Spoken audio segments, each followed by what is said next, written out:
Okay, good morning. For the record, could you please state your name and your occupation?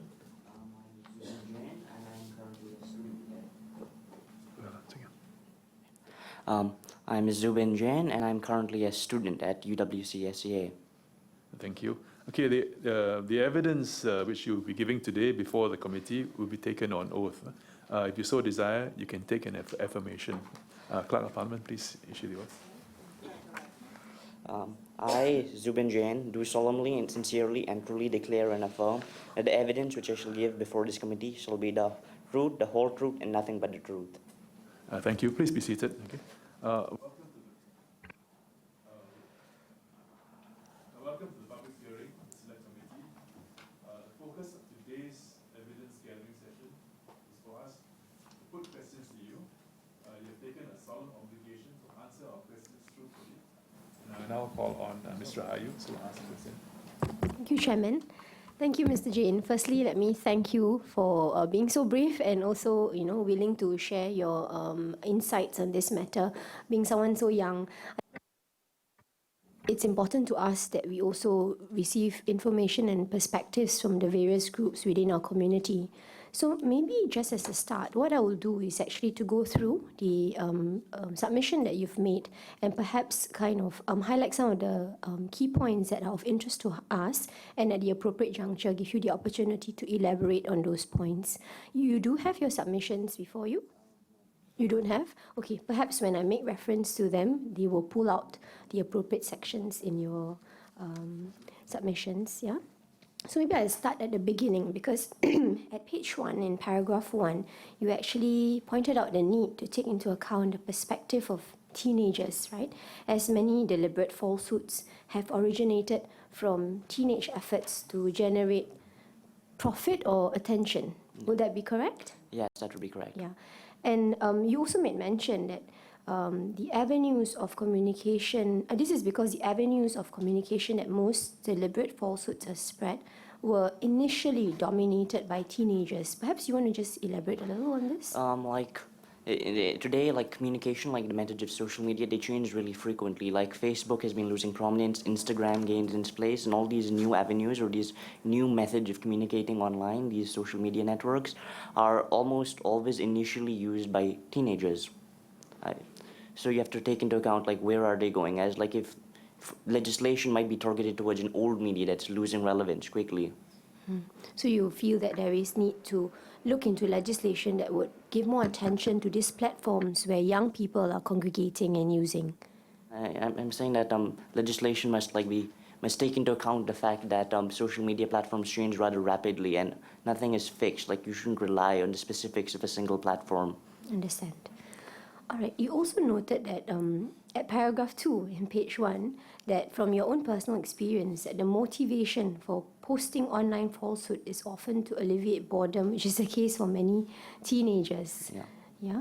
And I think I'll just move on to paragraph 3, because I think that was important, the point you made about the speed in which falsehoods are spread today.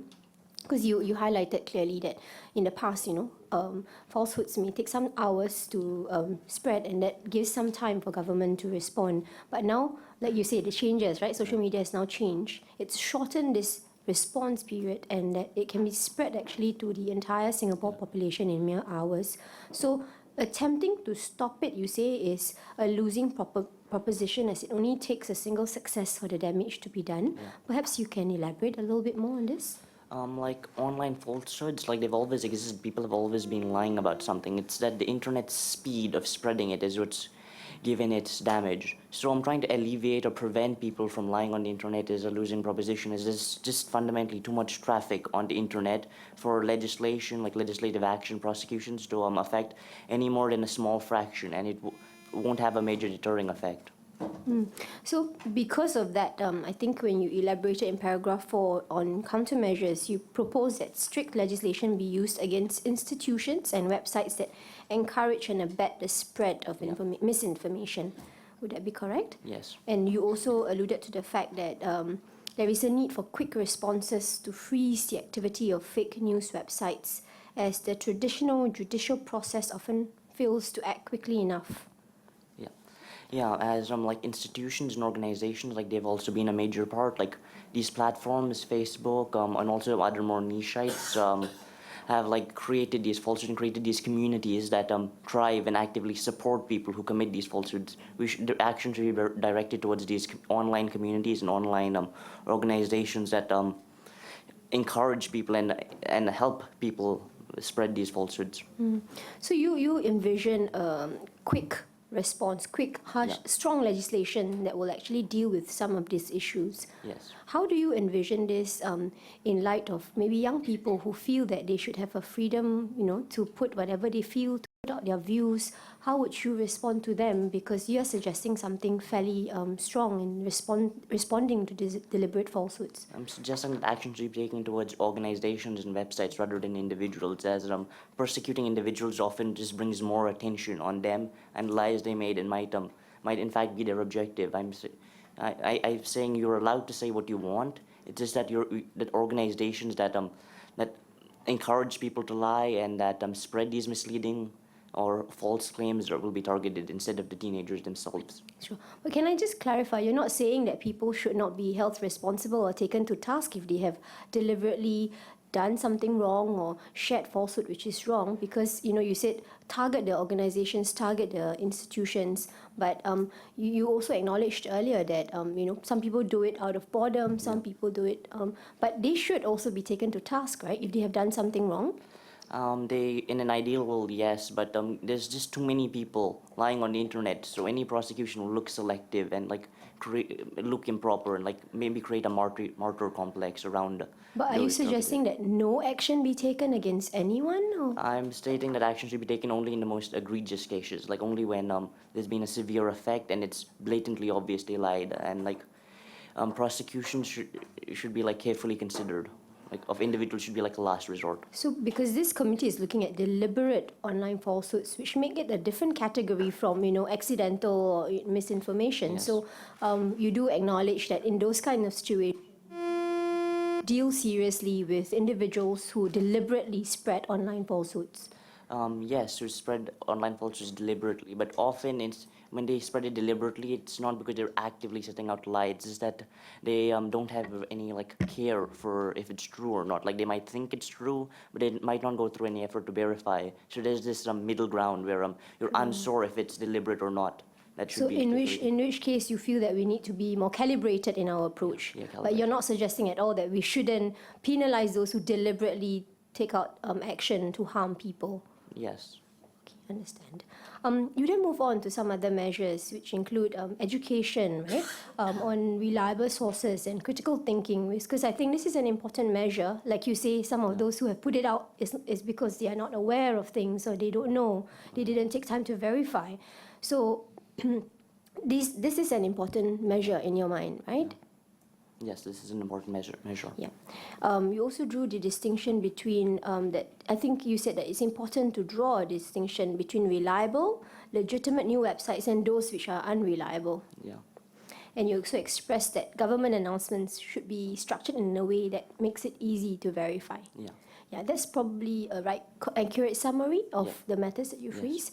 Perhaps I'll just end off with one question, because being a young person and someone who is understanding of the appreciates the landscape out there, I just want to check, what do you think then would be the appropriate platforms and mechanisms or ways for us to reach out to young people, to educate them, to let them understand and appreciate the seriousness of the effect of deliberate online falsehoods? Because I'm not sure if you've been following the sessions in the last week.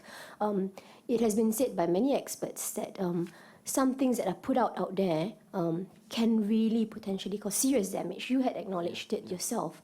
How can we then reach out? Where do we reach out, and what ways do we reach out to young people to make sure they understand the seriousness of this matter and why some measures need to be taken to address it? It's a tough issue, trying to address it in class, in classrooms, via special sessions, or maybe educational material has its own problems, that often people might dismiss it as being part of some mainstream narrative. So a response has to be calibrated not just in classrooms, but also in all places, like social media, major influencers and social media celebrities like should be considered and reviewed and like send out messages encouraging people to like think critically before accepting what somebody is saying online is true. We need to you need to reach out to more niche communities, more niche teenage communities. Like look at the internet communities teenagers are targeting, visiting, see what kind of message, what's their purpose, and see if like they have rules against deliberately spreading lies, and like how do they moderate themselves. All right. Thank you very much, Chairman. That's all from me. Thank you, Zubin. Can I call you Zubin? Yeah. Thank you. First of all, I think I want to echo what my colleagues are saying, that you're very brave to come before us, and I really appreciate your taking time. I think, could you tell me a little bit about why you're interested in this issue? I've been interested in fake news. Like I've been an active internet user. I've been posting a lot, writing a lot on the internet for the last about 2 years, and I've like noticed the spread of these fake stories. Like often in debates, like people are relying on completely different realities. It's like they don't live in the same world. And I was curious about like the root cause of this effect. And like I started talking to my peers, and it often seems like we have a very different idea of how the world works outside of our own social circle. So I think that kind of led me on a journey to like do more research. Do you think, have you come across, like in your interactions with people of your age, or maybe younger, slightly older, how each of us, tends to reject what we don't like to hear, and we basically just congregate together to hear what we like to hear? What is your experience on that in school and among your friends? Yeah, that's been a major thing. Like to give an example, like at a recent conference, like we were talking about college applications, and a lot of people were attributing college applications primarily to race, while other people were saying it's primarily test scores, and I was really confused about the difference. And one person stated that somebody got admitted to a prestigious institution solely because of their race. So I was, so it seems like people are living in they have different conceptions about how things work. Additionally, today morning, I talked to people about their usage of social media and trying to get news. And it seems like people have subscribed to radically different outlets. Like some people go through very mainstream New York Times, Economist, these kind of web places to browse their information, while others like tend to go on Twitter or Facebook and just see stories their families and friends share. So I found that quite interesting. So I want to follow up with Ms. Rahayu's question about how best you think we can help to communicate to young people like yourselves.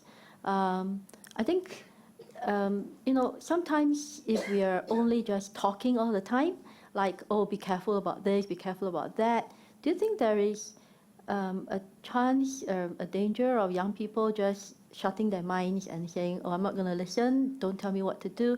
What is the best way for us to really communicate? Yeah.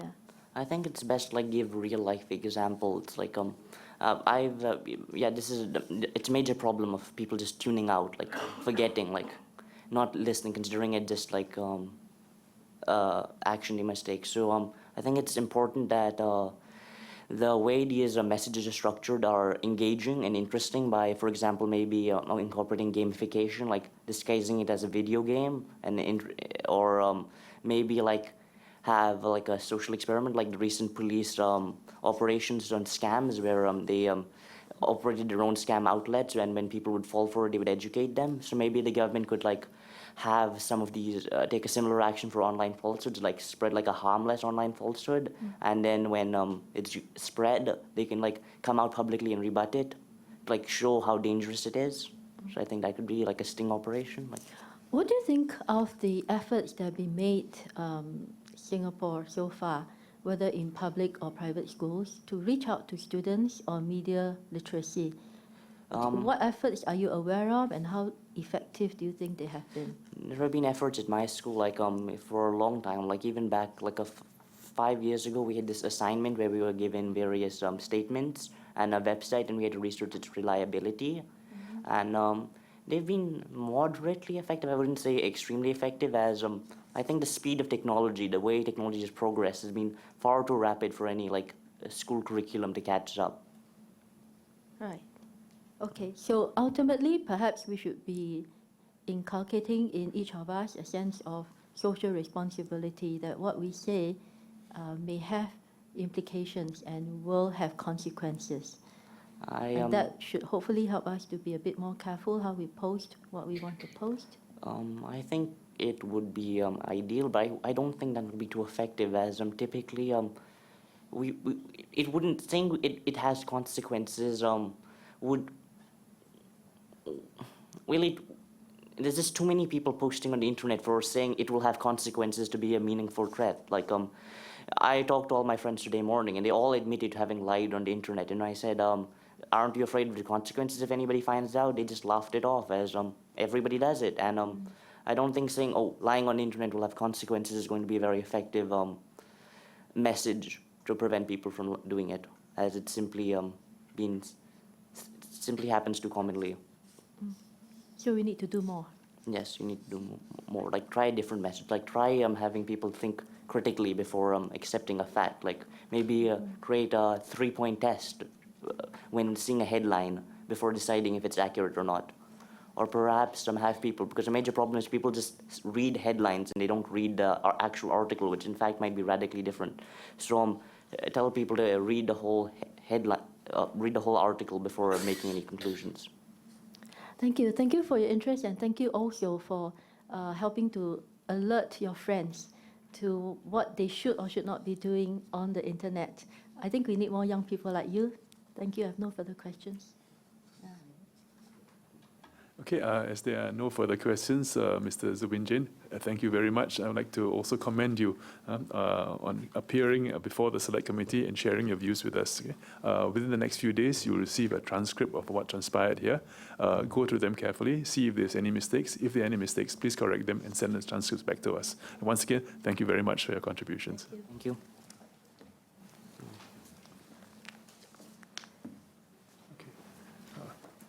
Looks like we've got a very significant session in the afternoon, so I therefore propose that we break for lunch now, and we will resume proceedings at 1 p.m. Okay, thank you.